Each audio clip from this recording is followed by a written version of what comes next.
당신의 여중이오니 혹은 꼭 기억해야 될 성탄 신앙유산, 이런 말씀을 가지고 오늘 광림절 제4주 성탄절을 앞두고 말씀을 드리겠습니다. 사람이 아닌 사람과 가장 많이 닮았다고 하는, 그리고 가장 동물 중에서 머리가 뛰어나다고 하는 유인원 원숭이 침팬지의 기억 능력은 얼마나 될까? 바로 지난주 12월 19일 화요일 신문에 보니까 바로 하루 전에 발표했던 미국 유명한 존스 홉킨스 대학의 연구진이 발표한 연구 논문을 글에 실었습니다. 이 원숭이 중에서도 가장 뛰어나서 동물 가운데 가장 사람을 많이 닮고 머리가 좋다고 하는 침팬지의 기억 능력이 얼마 가느냐? 26년을 간다는 겁니다. 사람은 얼마 가느냐? 아직까지 통계적으로는 48년이라고 그렇게 아마 과학자들이 결론 내린 것 같습니다. 저는 그래서 이 원숭이가 26년이나 기어간다는 말을 듣고 조금 생각을 달리 해봤습니다. 제가 키우고 있던 아주 예쁘고 아주 머리가 좋고 굉장히 따랐던 그 강아지도요, 지가 난 새끼를 한 2달 만에 만나는데 우르릉거리고 물으려고 하더라고요. 몰라보는 거예요. 어쨌든 보면 이 원숭이가 오래된 가족들과 친구를 최저로 더 이상은 실험을 못하고, 왜냐하면 원숭이가 나이가 있고 그러니까 그 이상은 실험을 못하고 26년간을 그들이 기억한다는 거예요. 어떻게 했느냐? 침팬지 26마리를 모아서 그들을 오랫동안 가둬뒀다가 9개월 전부터 헤어지거나 26년까지 헤어졌던 많은 그 26마리의 가족들의 사진을 찍어서 쭉 늘어놓고 특수장치를 제작해서 시선이 어디에 가서 오래 머무는가 하고 봤더니 침팬지가 쭉 지나가 보면서 모르는 침팬지는 지나가지만 자기 가족들이 있었던 곳은 오래 머물러 있더라는 거예요. 그래서 그것이 9개월부터 시작해서 장장 26년까지다. 그 후에까지 더 있는지는 모르겠습니다만 그 후에는 실험이 안 됐던 모양이에요. 결과적으로는 참 인간이 48년이라 하는데 사람에 못지않은 26년, 대단한 관계다. 과연 그들이 인간처럼 서로 그리워하고 사랑하고 끝까지 하는지는 모르지만 여하튼 기억은 하는 것 같다. 사랑하는 성도 여러분, 죄송합니다. 미끄러운 길, 추운 길 교회 나왔더니 성탄절 앞에 두고 갑자기 원숭이 얘기를 왜 하느냐? 침팬지 원숭이도 사람 아닌 것들도 자기 가족들을 기억하고 좋은 추억들을 기억하고 기억해야 될 것은 잊어버리지 않는다는 이야기입니다. 그에 비한다면 인간들은 너무 빨리 잊어버릴 수 있다는 이야기입니다.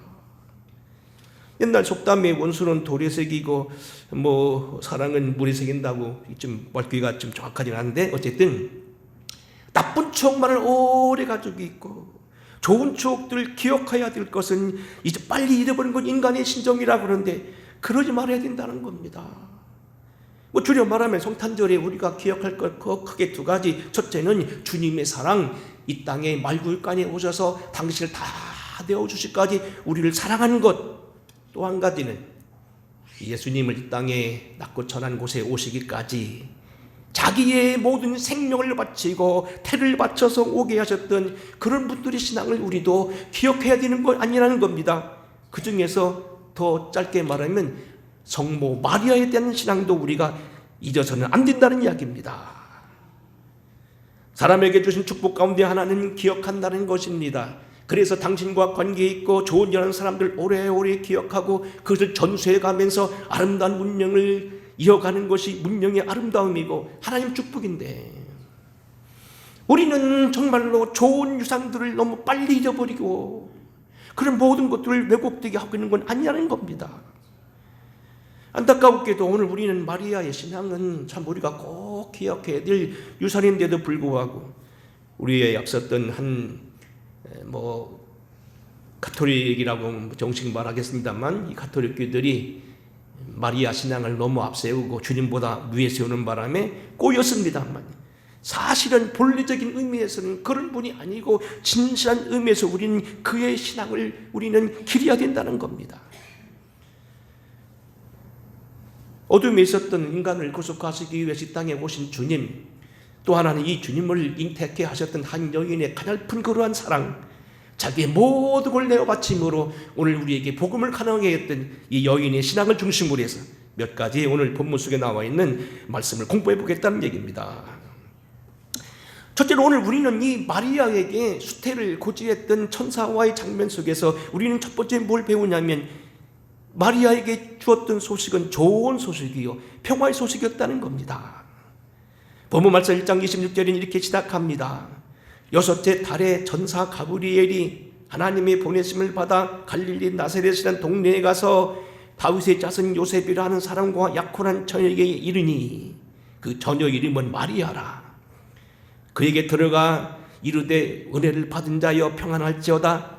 주께서 너와 함께 하시다 하니 그 처녀가 그 말을 듣고 놀라며 이런 인사가 어찌민고 생각하되 그랬습니다. 천사가 이 주님 잉태하는 소식, 이 땅에 구세주가 온다는 소식을 전했는데 마리아가 처음 듣기는 놀랐다는 겁니다. 물론 놀랐다는 표현이 여러 가지, 갑자기 자기 앞에 인간이 일하지 않은 갑자기 빛이 비치고 특별한 장면이 나타나는 게 놀랐을 수 있겠습니다만 내용 자체도 놀랐다는 얘기입니다. 전사가 이르되 마리아여 무서워하지 말라. 내가 하나님께 은혜를 입었느니라. 보라 내가 잉태하여 아들을 낳으리니 이름을 예수라 하라. 그가 큰 자가 되고 지극히 높으신 이의 아들이라 일컬음을 받을 것이요 하나님께서 그 조상 다윗의 왕위를 그에게 주시리니 영원히 야곱의 집을 왕으로 다스릴 것이며 그 나라가 무궁하리라. 너는 지금 놀라고 어찌미뇨 얘기하고 일 때문에 앞으로 번민이 되고 고통스러운 일이 당할 수도 있다. 내가 너에게 아기를 낳게 하고 하나님의 능력이 임해서 내가 오늘 여기 성모가 되면 너는 많은 고통을 당할 수 있지만 이 소식은 본래 좋은 소식이다. 육신적으로는 찌름이 되고 아픔이 되고 고통이 되지만 이것은 온 인류에게는 평화의 소식이요 다윗에게 그토록 약속하셨던 하나님의 기쁜 소식, 온 인류를 구원하실 이스라엘 왕의 영원한 소식이라는 얘기입니다. 사랑하는 성도 여러분, 오늘 우리는 여기 가브리엘 천사는 마리아에게 축복을 하고 아주 은혜로운 소식이라고 말했지만 사실 마리아에게는 큰 고통이 될 수 있습니다. 우리는 오늘 여기 성탄 소식을 넘어가서 이후로 이 성모 마리아가 겪어야 됐던 아픔과 고난, 그것이 얼마나 큰가 하는 것, 여러분이 아마 우리가 이 성서 해석이 달라질 수 있다는 얘기입니다. 우리는 이후에 2장에 넘어가게 되면 거기 성시몬과 안다라는 두 선지자에 대한 얘기 나오면 뭐라고 합니까? 그들이 예언합니다. 내 마음이 칼로 찌르는 것 같을 것이다. 네가 아들을 낳아서 하나님의 아들이라고 하고 이 아들을 통하여 인류를 구원한다고 하지만 너 마리아는 많은 고통을 당하고 내 심장이 늘 비수와 같은 걸로 너를 찌르는 것 같을 것이고 못으로 네 목을 찌르는 것 같을 것이라는 겁니다. 사실 우리는요, 수태고지 이후로 마리아가 얼마나 이 잉태, 결국 예수 문제로 고민하게 됐다는 건 여러분 잘 아는 이야기입니다. 결혼하지 아니하고 약혼만 한 상태에서 여자가 갑자기 배가 불러오면 이것은 사랑에 대한 배신이요, 율법적으로 보니까 돌로 쳐서 죽이는 아주 중벌에 해당되었습니다. 더구나 이것은 중벌이요 형벌에 해당될 뿐만 아니라 사랑하는 이에 대한 배반, 배신, 스스로 정말로 마음 아픈 일이라는 얘기입니다. 그런가 하면 예수님의 잉태는요 아주 별난 아이였습니다. 어제도 여러분들에게 혹시 좋은 영화를 소개할 수 있을까 해서 제가 막달라 마리아라는 영화를 넷플릭스에 올라있는 새로운 영화라 봤습니다. 거기 그런 게 나옵니다. 막달라 마리아가 우여곡절 끝에 주님의 제자가 되어서 성모 마리아를 대면하게 되고 성모 마리아에게 이렇게 묻습니다. 주님의 어린 시절은 어땠습니까? 성모 마리아가 이렇게 대답합니다. 별난 아이였고 많은 사람들이 미친 아이라고 했습니다.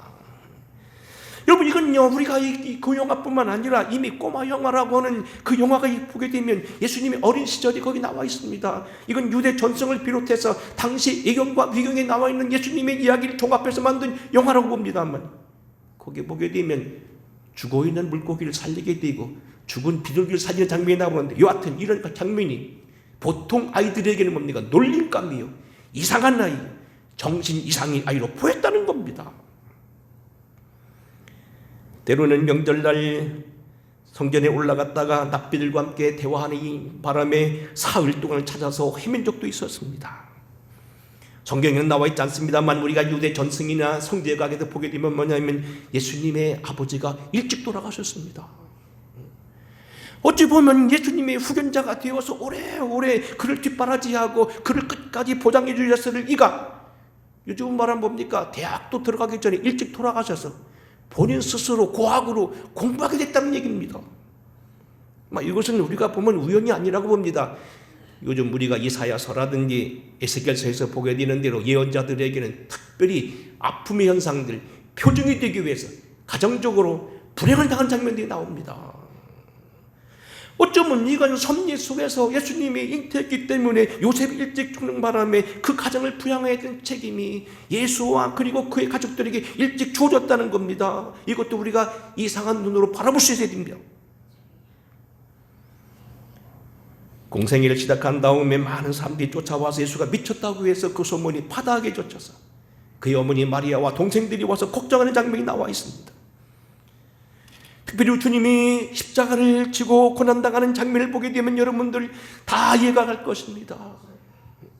소위 비아 돌로로사라고 하는 그 어려운 길을 걸어가면서 두세 번 넘어지고요. 결국은 그 십자가를 지고 갈 만한 실력이 되지 않으니까 지나가던 애미한 청년 구레네 시몬을 대신 지고 가겠던 것도 우리가 잘 아는 이야기고 그가 얼마나 많은 고통을 당하며 얼마나 많은 수난을 당했는가 하는 것을 우리가 영화를 통해서 자주 봤던 이야기입니다. 이렇게 생각할 겁니다. 저는 생각할 때 이게 정말 잔인한 실험이라서 과연 그 실험을 해봤는지 아니면 좀 비슷하게 꾸며냈는지 아니면 그런 상황에 있던 원숭이를 봤는지 그런 얘기입니다. 어떤 사람들이 생체 실험을 하기 위해서 이건 어버이줄에 나오는 이야기입니다만 새끼 원숭이와 어미 원숭이를 놓고요. 새끼 원숭이를 뜨거운 철판에다 묶어놓고 밑에다 풀을 뗐습니다. 이 새끼 원숭이가 얼마나 뜨거울 거예요. 그래서 막 뜨거워서 안절부절 하는데 결국 그래서 어려움 당하는데 나중에 이 어머니 그 원숭이의 배를 갈라보니까 간이 다 녹았더라. 잔인한 실험, 생체 실험이라 과연 그렇게 했는지는 모르겠습니다만 여하튼 그런 일이 결과가 있는 것 제가 그려본 적이 있습니다. 자주 넘어지고 자주 엎어지며 큰 대못을 새에 바뀌는 그 모습. 어제도 그래서 기이 나서 여러분들에게 아까 말한 대로 막달란 마리아도 있고 어떻게 넘기다 보니까 부활이라고 하는 최신 영화가 있어서 그 부활에 대해서 이야기를 보다 보니까 예수님 세계가 아주 잘 나와 있더라고요. 거기도 보면 뭡니까? 예수님이 부활했다고 떵떵거린 제자들에게 뭡니까? 내가 금을 계속 주장하면 너는 죽는다 하면서 예수님이 못 받겠던 쇠못을 던지는데 쇠못이 이만합니다. 엄지손가락 굵기 많은 것으로서 쇠못, 이렇게 새끼손가락만한 굵기로 나와 있는 쇠못. 전 이미 로마에 가서 십자가 피난교회라고 해가지고 거기서 대못을 모나미 볼펜 많은 그러한 쇠못을 저는 본 적이 있습니다만 여하튼 그 못을 내놓는 겁니다. 그 못에 박히는 장면을 쳐다봐야 되는 어머니의 심정은 어쩌겠겠냐는 겁니다. 십자가 위에서 절규하는 소리, 매맞는 소리, 피가 범벅이 되며 모래 속에서 둥그러 가면서 십자가에 서 있던 고난의 장면을 쳐다봐야 했던 마리아의 심정, 과연 그가 기뻐할 수 있었겠냐는 겁니다. 그럼에도 불구하고 이 소식은 기쁜 소식이랍니다. 왜냐하면 온 만민을 구원하는 구원의 소식이기 때문에 그렇습니다. 보라 내가 잉태하여 아들을 낳으리니 그 이름을 예수라 하라. 예수란 말은 우리를 죄에서 건진다는 그런 표현입니다. 히브리 말입니다. 그가 큰 자가 되고 지극히 높으시니 아들이라 일컬어질 것이요 주 하나님께서 그 조상 다윗의 왕위를 그에게 주리니 영원히 야곱의 집을 왕으로 다스릴 것이며 그 나라가 무궁하리라. 성탄의 소식은 기쁜 소식입니다. 성탄의 소식은 본인들에게는 아픔의 소식이에요. 잉태하는 그 순간부터 그에게는 시험이 따르게 되고 끝없이 그들은 고통을 당하게 되지만 온 인류가 구원받는 능력의 소식이라는 겁니다. 누가복음 2장 8절 이하에 보게 되면 성탄 후에 첫 번째 대면했던 사람들 중에 하나인 전사들이 목자들에게 이렇게 말합니다. 주의 전사가 곁에 서고 주의 영광이 그들을 두루 비치매 크게 무서워하는지라. 천사가 이르되 무서워하지 말라. 보라, 내가 온 백성에게 미칠 큰 기쁨의 좋은 소식을 너희에게 전하노라.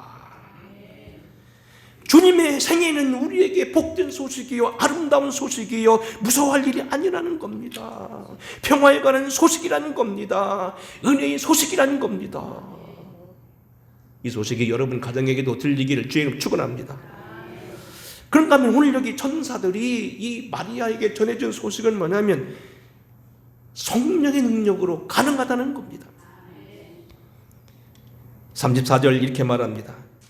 마리아가 천사에게 말하되 나는 남자를 알지 못하니 어찌 이 일이 있으리까? 천사가 대답하되 이르되 성령이 네게 임하시고 지극히 높으신 이 능력이 너를 덮으시리니. 네게 성령이 임하시고 그와 동시에 지극히 높으신 하나님의 능력이 너를 덮으시리니 네가 잉태하여 아들을 낳으리라. 이 일은 불가능한 일이요, 과학적으로는 안 되는 일이요, 힘든 일이지만 하나님은 하신다는 겁니다. 우리는 이미 창세기 31장인가 공부하면서 봤지요. 야곱이가 품삯을 받게 되는데 하나님 앞에 때를 씁니다만 기도합니다. 근데 그 외삼촌이 다 씨들 많은 건 다 가져갑니다. 내가 새끼가 검은 걸 낳으면 네 것이고 얼른 걸 낳으면 네 것이고 점 있는 걸 낳으면 네 거라면은 그 외삼촌이 뭡니까? 점 있는 걸 다 새끼들을 빼갑니다. 아비가 검은 곳이 없는데도 어떻게 검은 걸 낳을 수 있냐는 얘기고요. 얼룩무늬 없는 곳이 있는데 어떻게 얼룩무늬 낳냐는 겁니다. 이건 여러분이 아마 상식적으로 잘 아는 얘기일 겁니다. 여러분 마당에 크고 있는 강아지도요, 순놈이 와서 점 있는 곳이 나면 점 있는 거 나는 거지 전혀 그런 거 없는데 날 리가 없다는 겁니다. 근데 보세요. 야곱이 기도합니다. 놀라운 건 뭐냐면 하나님이 그와 함께 하심으로 모든 낳는 것마다 점 있는 것, 낳는 것마다 얼룩무늬 있는 것, 낳는 것마다 검은 것이 났다는 이야기입니다. 너는 과학적으로나 이해적으로나 도저히 이해는 불가능한 일이고 남자를 알지 못한 여자가 아이를 가지는 것은 도저히 불가능한 일이지만 이 불가능한 일도 성령으로는 가능하다는 얘기입니다. 사랑하는 성도 여러분, 오늘 우리는 이 시간 성탄절에 앞서서 다시 한번 성령의 능력을 말씀하게 됩니다. 예수님의 어떤 우리에 대한 사랑, 오늘 우리에 대한 어떤 이런 은총, 우리를 건지신 축복이 있지만 이 모든 축복이 성령으로 말미암았다는 겁니다. 특별히 오늘 우리가 성탄절에 여러분 제가 성령을 강조하는 이유는 설교거리를 없어서 시간 채우려고 하는 게 아닙니다. 성령이 우리 시대에 필요하기 때문이라는 겁니다. 요즘 많은 사람들은 포스트 모던 이후로 모든 고정관념이 깨지고 옛날 과학이 깨어지고 전통이 무너지고 모든 이러한 것들이 다 사라졌다고 얘기하지만 또 하나 코로나로 인해서 지금 어떤 일이 벌어지게 됐습니까? 많은 사람들이 과거의 모든 것을 그대로 믿지 않게 됐다는 겁니다. 세상의 모든 사조가 이제는 포스트 모던을 넘어서서 뭡니까? 모든 걸 다 불신한 시대가 됐다는 겁니다. 어제도 제가 어떤 목사님하고 얘기하다가 이런 얘기를 하는 걸 들었습니다. 옛날에는 아버지가 말하면 아들들이 네 했지만 지금은요, 똑같은 목사라도요, 아버지 나 싫어 안 해요 그런다는 거. 응? 여기 오늘 목사님 어제 밤에 통화에 그러더라고요. 아들을 훌륭하게 키우고 군중감으로 키워서 이제 좀 있으면 군대 가면은 계급장을 붙이고 하는 그 아들인데도 불구하고요, 부목사로는 와 있는데 뭘 명령하면요, 아니면 아니라고 딱 얘기한다는 겁니다. 그게 요즘 시대라는 겁니다. 옛날에는 알았어요, 싫어도 알았어요, 소를 끌고 가라 알았어요, 외양간으로 있는 소를 지붕으로 가라 하면 안 올라가면 궁둥이를 때려가면서라도 우리 아버지가 널 오라겠다고 앞에서는 잡아당기고 뒤에서는 궁둥이를 때려가면서 사다리 놓고 올라가는 시대는 지났다는 겁니다.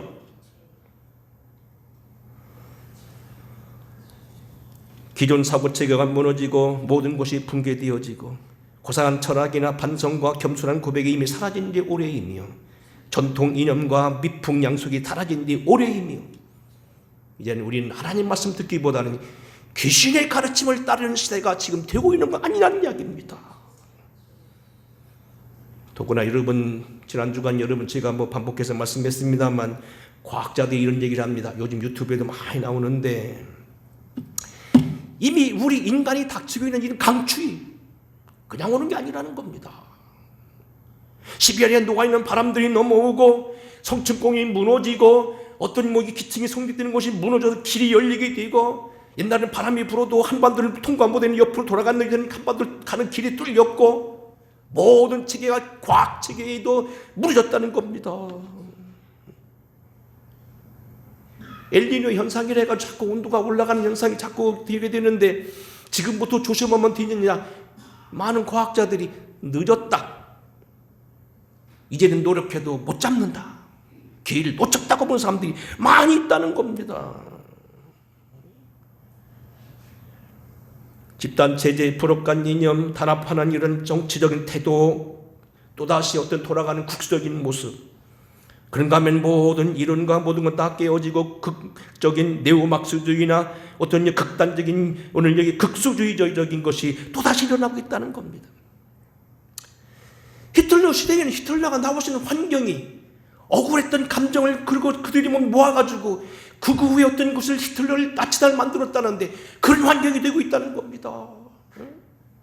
1차 대전, 2차 대전에서 억울하게 당한 그 1차 대전 당한 억울함을요, 히틀러가 잘 묶어가지고요, 그 욕구를 몸에 심리적으로 분출해가지고요, 독한 독일을 만들어내듯이 사람들이 점점 독해지고 있다는 겁니다. 이러한 때 우리가 할 수 있는 답이 뭡니까? 한 가지, 스가랴서 4장 6절 안내하는 겁니다.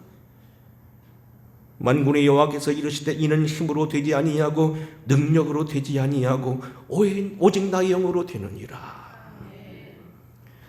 지금 오늘날 되어진 이 시대의 모습, 기후라든지 정치라든지 사상체계라든지 모든 과학체계, 앞으로 우리가 기후 극단화되면 환경은 열대화가 되는데 갑자기 한파가 밀어닥치면 먼 전 세계 신분은 고사가 된다는 겁니다. 고사목처럼 높은 산에 있는 큰 나무들이 다 썩어서 뼈대만 있는 것처럼 그런 시대가 올 수도 있다는 겁니다. 이러한 때 우리는 어떻게 살아야 되느냐? 교회도 마찬가지, 성령밖에 없다는 사실입니다. 특별히 오늘 우리가 주목할 사실은 성령이 얼마나 우리에게 큰 역할을 하는가 하는 것을 우리가 그동안 많이 배워왔습니다만, 가장 중요한 것은 예수님의 사역조차도, 심지어 예수님의 성탄조차도, 부활조차도 성령으로 인했다는 겁니다. 성령은 우리로 하여금 예수를 바로 믿게 하고 주를 고백하게 하고, 성령으로 아니하고는 예수를 주시라 할 수 없다고 만들었으며, 때마다 일마다 도우시고 우리 연약함을 도우시고, 우리가 마땅히 빌바를 알지 못할 때 기도를 대신해 주기도 하시고요, 우리 연약함을 도우셔서 합력하여 선을 이루기도 하시지만, 또 하나 명심할 건 뭡니까? 예수님의 생애 자체가 성령으로 인한 것이라는 거예요. 오늘 지극히 높으신 이의 영이 너에게 임하실 거다, 성령이 임함으로 그랬습니다.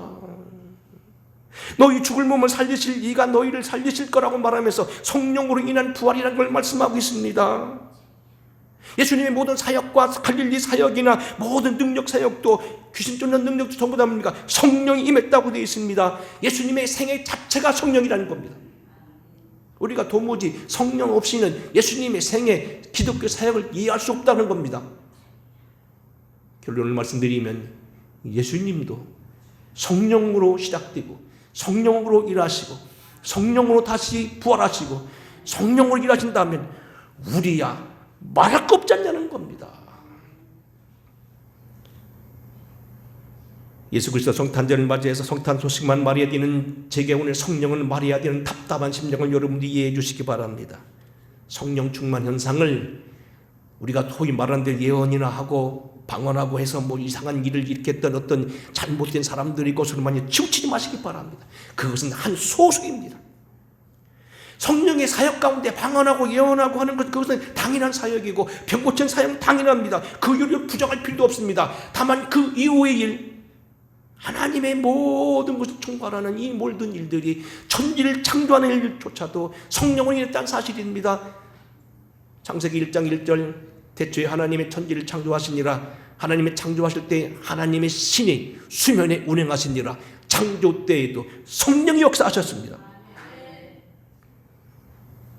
성탄절을 맞이해서 다시 한번 주님의 생애 속에 나타난 성령의 역사를 기억하면서 성령의 역사를 다시 끌어내시고 코로나로 인하여 더 가중되어지고 피폐되어지고 오늘날 정말로 기후적으로 모든 과학적으로 전체적으로 오늘 문제가 되고 있는 이 마지막 때에 어떻게 할 것인가? 다시 우리는 주님과 함께 성령을 기억해야 될 것입니다. 끝으로 작가 드리는 말씀은 뭐냐면 여인의 희생입니다. 이미 여러 번 말씀드린 대로 당시 결혼하지 아니한 처녀가 아기를 가지는 건 사형감이었습니다. 더구나 사랑에 대한 배신입니다. 그래서 결국 그는 이 독한 길을 걸어가면서 결국 하나님 앞에 자기를 드린 일은 생명을 바치는 일이었습니다. 이스라엘 변방에 있는 한 여인의 아름다운 이 믿음의 헌신과 고백이 예수 그리스도를 이 땅에 잉태하게 하셨다는 것은 우리가 꼭 기억해야 될 아름다운 일입니다. 주의 여정이 오니 말씀대로 내게 이루어지이다. 오늘 이 고백이 저와 여러분의 고백이 되기를 주의 이름으로 축원합니다. 주님 오신 성탄절입니다. 내일은 우리가 성탄절 예배를 드리면서 성탄 본국에 대해서 말씀하게 될 것인데 그 이전에 우리가 기억할 것, 첫째는 하나님의 우리에 대한 사랑이요 은혜지만 또 하나는 그 주님이 땅에 잉태하여서 우리에게 빛으로 오시고 우리에게 구원자로 오시기까지 임마누엘로 오시기까지 하셨던 어떤 여인의 사랑, 한 여인은 가냘픈 고백이 기독교로 가능하겠다는 사실을 기억하셔야 될 겁니다. 오늘 이 자리에 앉아있는 여러분들도 작은 헌신들이 이 교회로 하금 힘을 내게 하고 주님으로 하금 영광을 받으시게 하고 앞으로 이 교회에 새로운 영향을 끼친다는 걸 꼭 기억하셔서 주님 앞에 있는 작은 헌신들의 고백이 여인을 통하여 배운 바 되기를 주의 이름으로 축원합니다. 고마우신 아버지, 성탄절을 맞이해서 우리가 기억할 것은 기억하게 하여 주시길 원합니다. 미국 띄어지고 편국 띄어지고 잘못 띄어진 오늘 여기 성탄 소식 다시 우리가 바로잡게 하여 주시되 작은 여인이었던 이 한 여인의 고백이 오늘 우리로 하여금 성탄을 가능하게 하고 온 인류를 구원한 일에 쓰였다는 사실 저희들이 다시 한번 기억해내게 하시옵소서. 예수님 거룩하옵신 이름 받들어 간절히 축복하고 기도하옵나이다. 아멘. 찬송드리면서 예물 봉헌하겠습니다.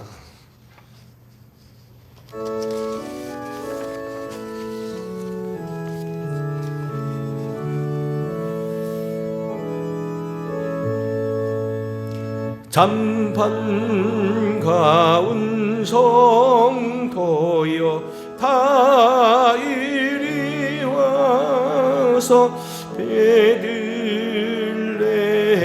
성 안에 가봅시다. 저 구유에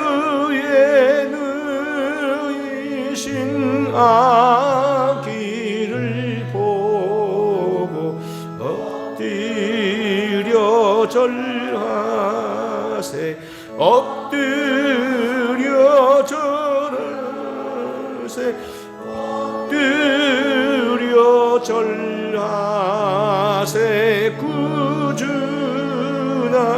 구주나셨네. 저 천사여 높이 불러서 이 광활한 천지에 울리게 해. 주 하나님 앞에 늘 건강을 돌려 엎드려 절하. 엎드려 절하세. 엎드려 절하세. 구주 나셨네.